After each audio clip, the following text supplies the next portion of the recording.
ऐसे ही जब गंगा और रमेश घर की ओर जा रहे थे, तभी रास्ते में अचानक गंगा की नजर उन चाचा पर पड़ गई जिनके साथ वो कल ही माँ के घर से अपने ससुराल आई थी।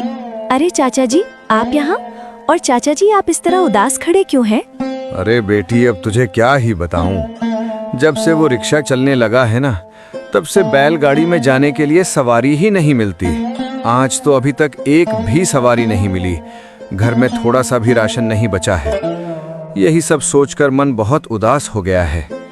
अब हम जैसे गरीब लोग तो वो नया रिक्शा खरीद भी नहीं सकते।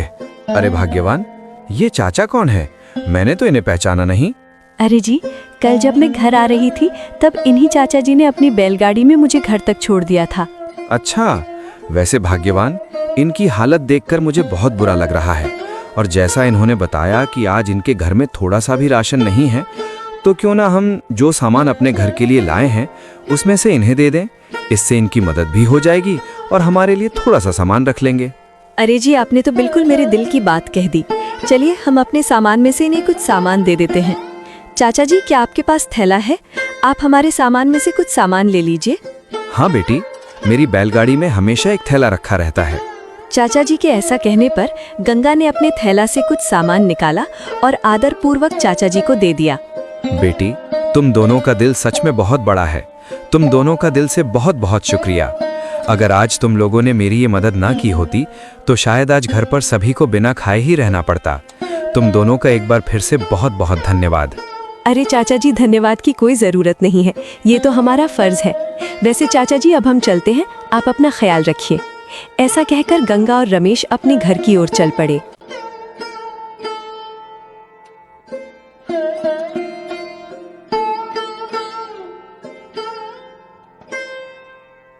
भाग्यवान, मुझे तुमसे एक बात पूछनी थी।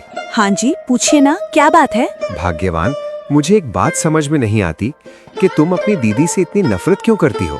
सौतेली ही सही, वो तुम्हारी बहन तो है। तुम दोनों एक ही घर में साथ साथ खेलते हुए बड़े हुए हो। ऐसे में दिल में इस तरह की नफरत पालना ठीक बात नहीं है।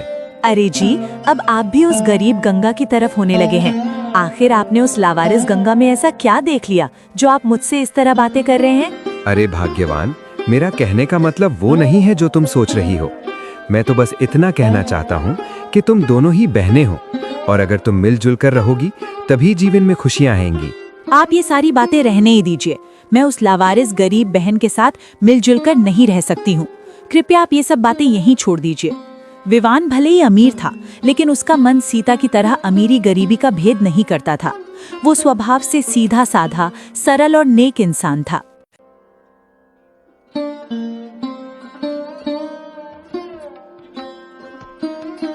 रामलाल अकेले चारपाई पर हाथ बांधे बैठे थे और मन ही मन खुद से बातें कर रहे थे।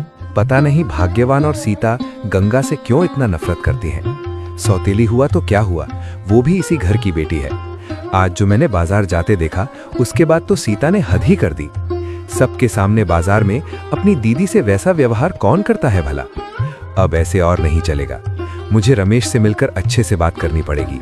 इसी तरह रामलाल जब खुद से बातें कर रही होती है, तभी माया उनके पास आ जाती है और उनसे कहती है, अरे जी, ऐसे अकेले अकेले बैठकर इतना क्या सोच रहे हैं आप? नहीं भाग्यवान, कुछ नहीं। वैसे मैं सोच रहा हूँ कि कल एक बार गंगा के घर होकर आऊं। उस दिन भी बेटी गंगा मेरे पहुंचने से पहले ही चली गई थी, इसलिए उसे ठीक से मिल नहीं पाया। रमेश से भी मिले हुए बहुत दिन हो गए हैं, तो कल एक बार जाकर आऊंगा। वाह, उस लावारिस के घर जाने का तो आप सोच रहे हैं, लेकिन मेरी बेटी सीता के घर भी तो आप जा सकते हैं। भाग्यवान, मुझे इस समय कोई बहस नहीं चाहिए। कुछ बातें दिमाग लगाकर भी सोचा करो। उस दिन मैंने सीता और विवान को खाना वाना खिलाकर अच्छे से घर के लिए रवाना किया था, लेकिन गंगा से जाते वक्त मिल भी नहीं पाए। खैर, ये सब तुम्हें कहकर भी कोई फायदा नहीं। अगर खाना बन गया हो तो चलो दोनों मिलकर खा लेते हैं। रामलाल के ऐसा कहने पर माया ने कुछ नहीं कहा और दोनों खाना खाने रसोई में चले गए।